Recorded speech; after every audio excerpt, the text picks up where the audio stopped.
კაი გამარჯობა თქვენი. მე თუ ბესიაურელ კაცს სიმინდი და ჭადის ქვილი გამაგვირვებ და რა ვამეგონა.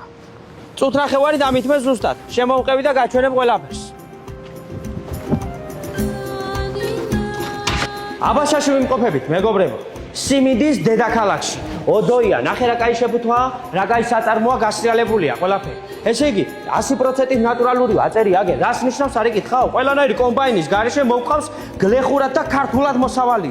როგორც გითხარით, ხელით დარჩენილი, ეკოლოგიურად სუფთა სიმინდი. პირველ აგრეგატში ჩაყრი და დაიწყებს მუშაობას.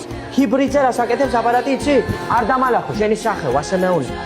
ესე იგი, ეს დალოცვილი და თანამედროვე აპარატები რა შევა არ იკითხავ? სიმინდს აცლის ყველანაირ ქერქს და ტვერს თუ რამე გააჩნია.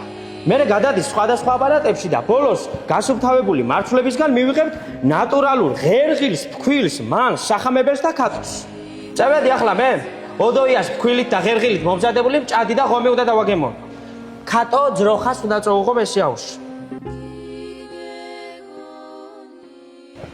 მადლობელი ვარ ოდო, ასეთი ხვავი და ბარაქიანი მოსავლისთვის. ჯო, გოუცრელი მჭადით გაზრდილი ხარ, ალეგიაო რომ მიძახოდი. ხო შეხედე, რამდენი საჭერი გამეიერა ამ ჭადმა, აქამდე რომ მოსულიყო. ახლა მიძახი, თუ მაგარი ხარ. შენ შეოჯახა შენებულო, ნერწყვი თუ მოგადგა ახლა. ევროპროდუქტში და ფრესკოში ახლავე შეგიძლია, შეიძინო. ცოტა ხანში მთელ საქართველოს მოვამარაგებთ, ოდოიათი. ოდოიას გაუმარჯოს.